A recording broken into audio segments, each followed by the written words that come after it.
चलिए बढ़ते हैं खबरों में आगे। लोकसभा स्पीकर के पद पर पक्ष और इसी के साथ ही विपक्ष में जोर आजमाइश शुरू हो चुकी है। एनडीए की तरफ से ओम बिरला ने नामांकन दाखिल कर दिया है, तो वहीं विपक्ष की ओर से के सुरेश को कैंडिडेट बनाया गया है। आंकड़ों को देखते हुए स्पीकर पद पर चुनाव की स्थिति में एनडीए का दावा मजबूत है, लेकिन इंडी गठबंधन को लगता है कि अपनी ताकत दिखाने का उनके पास ये मौका है। इस जोर आजमाइश में कौन बाजी मारेगा, इसका निर्णय आज हो जाएगा। इसी से जुड़ी एक रिपोर्ट आपको दिखाते हैं।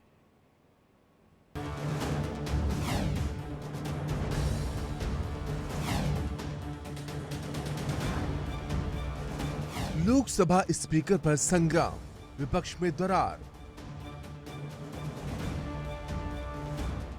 आज स्पीकर का चुनाव, विपक्ष को तनाव। स्पीकर पर कलेश, बिरला वर्सेस सुरेश।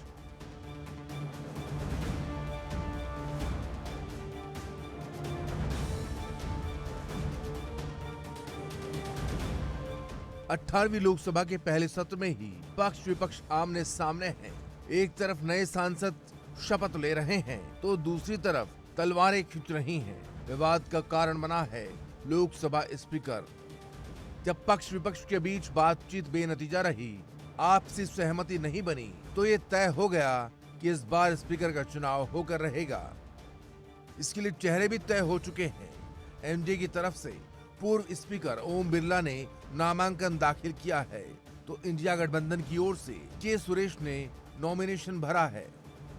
दरअसल विपक्ष ने सरकार के सामने बात रखी थी। शर्त ये थी कि एनडीए का स्पीकर तभी निर्विरोध चुना जाएगा जब डिप्टी स्पीकर इंडिया गठबंधन का होगा। लेकिन जब बीजेपी से कोई ठोस आश्वासन नहीं मिला, तो एनडीए के साथ साथ इंडिया गठबंधन ने भी स्पीकर उम्मीदवार को मैदान में उतार दिया।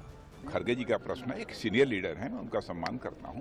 कल से लेकर आज तक उनसे 3 बार हमारी बात हुई है। ऑपोजिशन, पूरी ऑपोजिशन ने कहा है, हमने सब के सब से बात की है, पूरे ऑपोजिशन ने कहा है कि हम स्पीकर को सपोर्ट करेंगे, मगर कन्वेंशन ये है कि डेप्यूटी स्पीकर ऑपोजिशन को मिलना चाहिए। राजनाथ सिंह जी ने कल शाम कहा था कि वो खारगे जी को कॉल रिटर्न करेंगे। अभी तक राजनाथ सिंह जी ने खारगे जी का कॉल रिटर्न नहीं किया है। कांग्रेस पार्टी ने अगर स्पीकर पद को चुनौती देने के लिए नामांकन पत्र बढ़ाया है, तो ये अफसोस की बात है, क्योंकि आज तक स्पीकर पद को लेकर के चुनाव नहीं हुआ है। 2024 लोकसभा चुनाव के बाद अब पूरे देश की नजर स्पीकर के चुनाव पर है। आज सुबह 11 बजे स्पीकर के लिए मतदान होगा।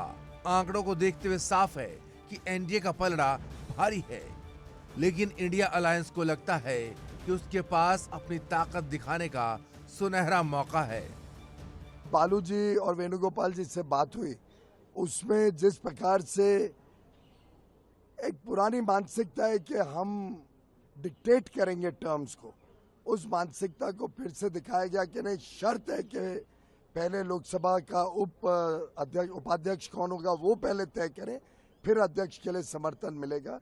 इस प्रकार की राजनीति को हम की निंदा करते हैं। विपक्ष की मांग यही थी कि उपाध्यक्ष विपक्ष का हो, तो अभी ऐसे में राजनाथ सिंह जी ने कुछ बात की। जो हमारी राय पार्टी की है वो है कि उपाध्यक्ष विपक्ष का हो, और बाकी बातें अभी सब सामने आ जाएंगी। ऐसे में आजादी के बाद मुझे तो नहीं याद कि इस तरीके के पद को लेकर चुनाव हो, पर जिस तरीके से विपक्ष की इस बार भूमिका रही है और शर्तों के साथ जिस तरीके से विपक्ष सामने आया है कि आप डिप्टी स्पीकर के पद पर सहमति कीजिए, जबकि हम सब लोग उसके लिए चर्चा के लिए तैयार थे, पर उसके बावजूद शर्त रखना, उस पर अड़ना और इस तरीके से अपनी भूमिका को निभाना, मुझे नहीं लगता कि उचित है। बहरहाल वहीं कांग्रेस पार्टी के नेताओं ने लोकसभा में अपने सांसदों को सदन में उपस्थित रहने के लिए 3 लाइन का व्हिप भी जारी किया है।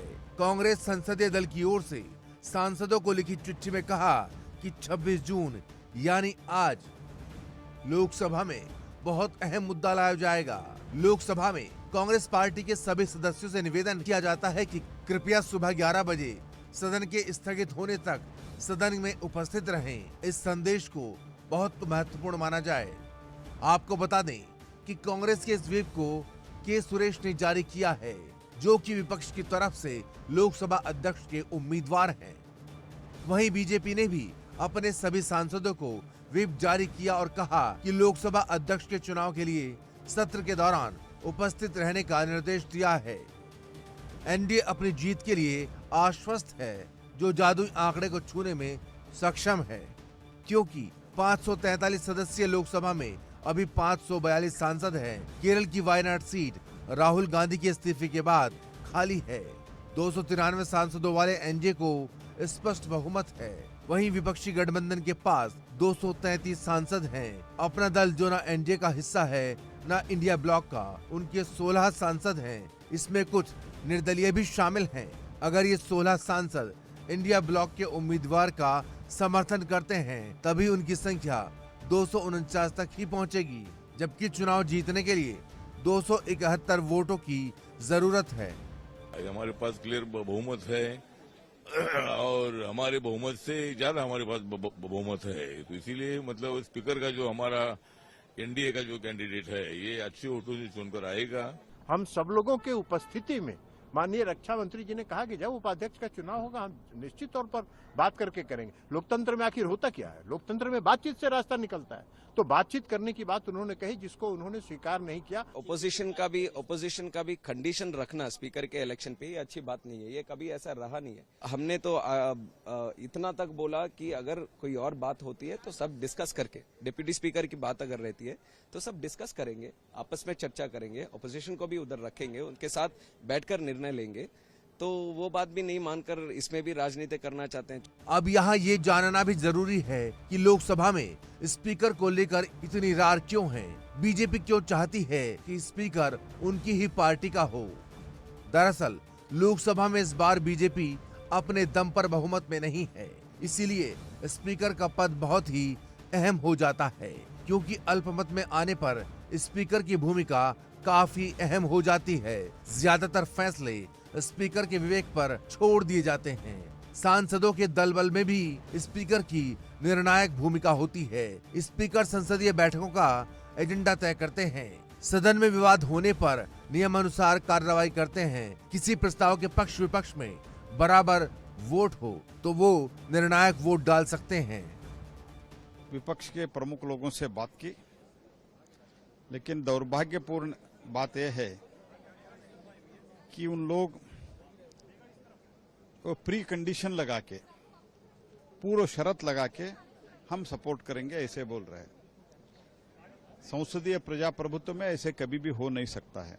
स्पीकर पोस्ट हमेशा यूनानिमस होता है, क्योंकि स्पीकर किसी पार्टी के नहीं होते, वो पूरे हाउस के होते हैं। सो जहां तक मुझे पता है तो ये पहली बार ही हो रहा है कि स्पीकर के पोस्ट के ऊपर भी कोई वोटिंग होगी, और ये कोई अच्छी शुरुआत तो है नहीं। कहीं ना कहीं प्रश्न चिन्ह उठता है कि जब देश की जनता ने आपको एक संदेश भेजा है, आपको मेजोरिटी नहीं दी है, आपसे कहा है कि थोड़ा फेरबदल करिए, फिर भी आप उनको जारी रखेंगे, आप उनकी सपोर्ट में यूज करेंगे। आप वो स्पीकर साहब वो हैं जिन्होंने 130 से ज्यादा एमपी को सस्पेंड किया था, इतिहास में पहली बार हुआ था। स्पीकर के चुनाव से ठीक पहले विपक्षी गठबंधन को बड़ा झटका लगा है। दरअसल इंडिया ब्लॉक को बाहर से समर्थन दे रही ममता बनर्जी नाराज बताई जा रही हैं। टीएमसी का मानना है कि स्पीकर का उम्मीदवार चुनने के फैसले में उनको नजरअंदाज किया गया है। लोकसभा के नंबर गेम में इंडिया ब्लॉक काफी पीछे है। ऐसे में ममता ने साथ छोड़ा तो टीएमसी के 29 सांसद भी पीछे हट जाएंगे। कोई कांटेक्ट नहीं किया है, कोई बातचीत नहीं हुआ है, and unfortunately this has been a unilateral decision. India bloc का स्पीकर तभी बन सकता है जब जेडीयू और टीडीपी के सभी सांसद क्रॉस वोटिंग करें, सभी निर्दलीय सांसद विपक्ष का साथ दें। विपक्षी संभावना लगभग असंभव मानी जा रही है। ऐसे में एनडीए की जीत की राह आसान दिखाई पड़ती है। Bureau report, India daily.